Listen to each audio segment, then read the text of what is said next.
Putain, sérieux, c'est une dinguerie, je pense plus qu'à ça.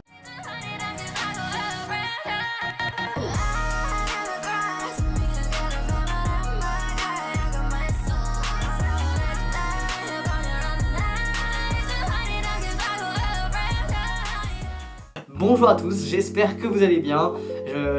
Personnellement, je vais toujours pas bien, je suis en thérapie là, clairement. Vraiment, je m'en remets toujours pas.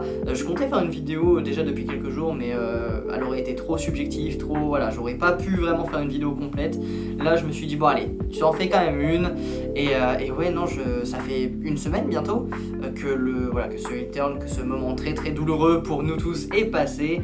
Et bordel, mais les émotions sont toujours là, quoi. Je regarde ce moment depuis des jours, depuis que c'est arrivé, tout simplement. Je le regarde en boucle, ça me met les mêmes frissons, clairement. Alors qu'en plus, j'ai pas vécu toute l'ascension de John Cena, et pourtant je suis meurtri. Enfin, d'un côté je suis meurtri, et d'un autre côté je suis immensément heureux de ce heel turn, parce que c'est bien fait, c'est même très bien fait, puisque pour moi c'est l'un, si ce n'est le meilleur moment de l'histoire de la WWE. Alors peut-être que je m'emballe, peut-être que dans les commentaires vous allez me dire oui mais là c'est parce que t'es dans l'euphorie du moment, etc.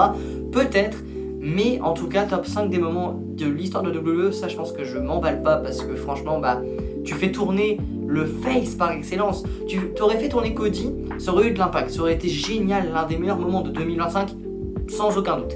Mais là tu fais tourner John Cena, c'est encore plus choquant que le hitter de The Rock qui était déjà génial. Là c'est un level mais monumental.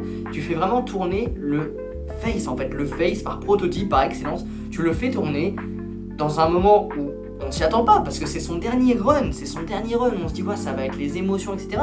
Oui, les émotions étaient là, mais pas celles qu'on attendait, clairement pas celles qu'on attendait. Et waouh, quelle claque qu'on a eu. Et c'est magnifique, donc c'est pour ça que je suis partagé vraiment entre deux émotions. J'ai le qu'entre deux chaises pour utiliser l'expression. Mais ouais, non, je sais pas encore comment bien réagir à ce heel turn. Ouais, je suis mitigé, mais ce qui est sûr, c'est que ça m'a vraiment redonné une immense hype pour WrestleMania. Parce que comme je l'avais dit dans ma vidéo pronostic, et dans une vidéo que j'avais fait quelques jours avant, qui affrontera Cody Rhodes, c'était le titre, il me semble, de ma vidéo, je voulais pas voir John Cena Cody Rhodes, en fait. C'était vraiment le match que je ne voulais pas voir.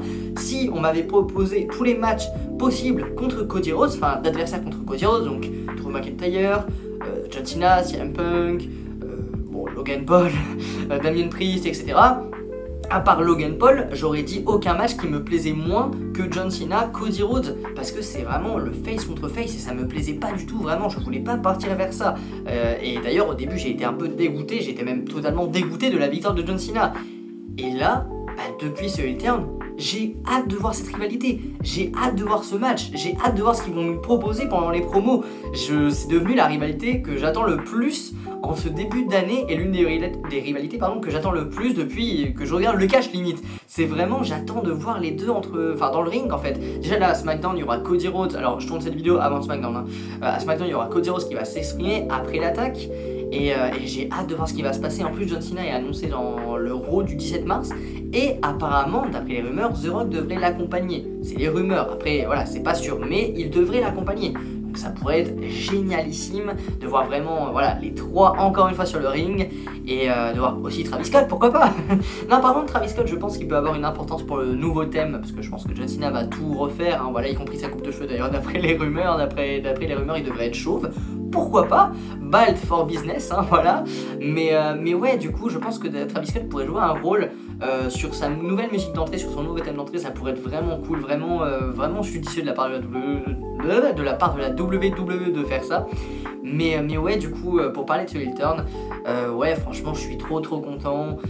Les émotions se partagent, et les émotions, de toute façon c'est ce que le catch recommande, c'est les émotions. Et là on a clairement eu ça au Chamber.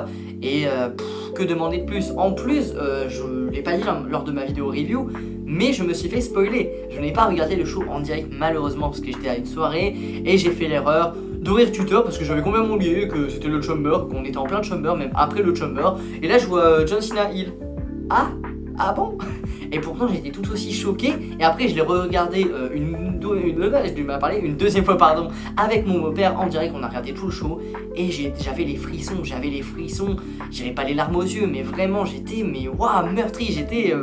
je savais pas comment réagir en fait. J'étais sans voix alors que je m'étais fait spoiler vraiment 3 heures avant, mais j'étais sans voix parce que là je le voyais vraiment, je voyais la scène et pouah, qu'est-ce que ça met des frissons cette scène. Et d'ailleurs je ne parle que de ça hein, depuis que ça s'est passé, là ça fait une semaine que je ne parle que ça sur ma chaîne. Il y a eu la vidéo review, il y a eu l'edit short, le tout petit edit là sur le Hilton que j'ai fait, et il y a eu un deuxième edit qui est sorti hier ou avant-hier, je ne sais plus. Et là il y a cette vidéo. Clairement je n'arrive pas à parler d'autre chose que ce Hilton. Peut-être que là, bon, quand même dans les prochains jours je vais parler d'autre chose parce qu'il n'y a pas que ça non plus, hein. Mais en tout cas ça, je pense que ça va prendre une énorme partie de cette Road to WrestleMania. Je pense, sans trop m'avancer, que ce sera le main event de la nuit 2. Et bon, on va pas parler du pronostic tout de suite, de la rivalité en général tout de suite, hein. Il y aura une autre vidéo qui va sortir par rapport à ça. Quand je vous dis que j'arrive pas à parler de choses pour l'instant, c'est que j'arrive vraiment pas à parler d'autre chose. Mais c'est vrai que franchement là c'est quand même pour tous les fans de John Cena qui connaissent John Cena depuis ses débuts, depuis 20 ans, une vingtaine d'années. Waouh, je me mets à votre place et ça doit être dur de voir John Cena tourner heel, clairement, tourner les talons. C'est vraiment, en fait il tourne le dos à toute une génération, même à 2 voire 3 générations de fans de catch en fait. C'est vraiment, il tourne le dos à des générations de fans de catch. Et en plus on le voit sur Instagram, sur Twitter pardon, il a perdu 500 000, peut-être même un peu plus d'abonnés, voilà, de followers. C'est quand même une stat assez impressionnante. Et ça prouve vraiment à quel point les fans ont été choqués et dégoûtés. Il y a certains fans qui ont été dégoûtés. Je suis sûr qu'il y a même des fans qui ont arrêté le catch hein, depuis samedi dernier. C'est possible, c'est clairement possible.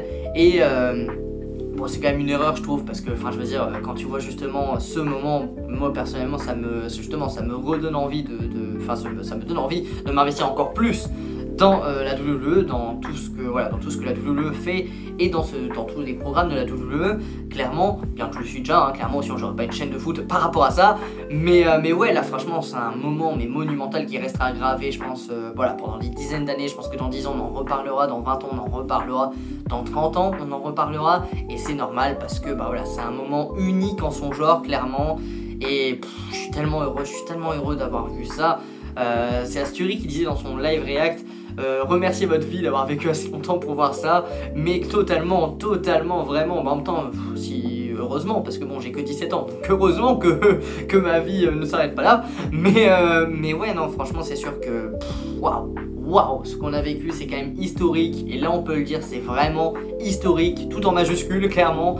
Donc je dis beaucoup clairement, excusez-moi, mais voilà, c'est les émotions qui m'emportent, hein, voilà, et puis bah voilà, non franchement je suis trop content, j'ai hâte de voir la suite, j'ai hâte de voir ce que John Cena va proposer comme promo, va proposer comme thème d'entrée, va proposer comme coupe de cheveux, et ouais non franchement, hâte de voir la suite. Dites-moi ce que vous pensez de ce heel turn, ce que vous avez pensé de ce heel turn en commentaire. En tout cas voilà, c'est la fin de cette vidéo, c'était une petite vidéo de chill, peut-être pas beaucoup de montage, je ne sais pas, c'est vraiment une vidéo retour à froid de ce heel turn. En tout cas voilà, j'espère qu'elle vous aura plu. Si c'est le cas, n'hésitez pas à mettre le pouce bleu, surtout à vous abonner, c'est le plus important. En plus on est en route pour les 200 abonnés, donc s'il vous plaît n'hésitez pas à vous abonner en masse. Et nous on se retrouve très vite pour une nouvelle vidéo sur John Cena et Cody Rhodes. Ciao ciao.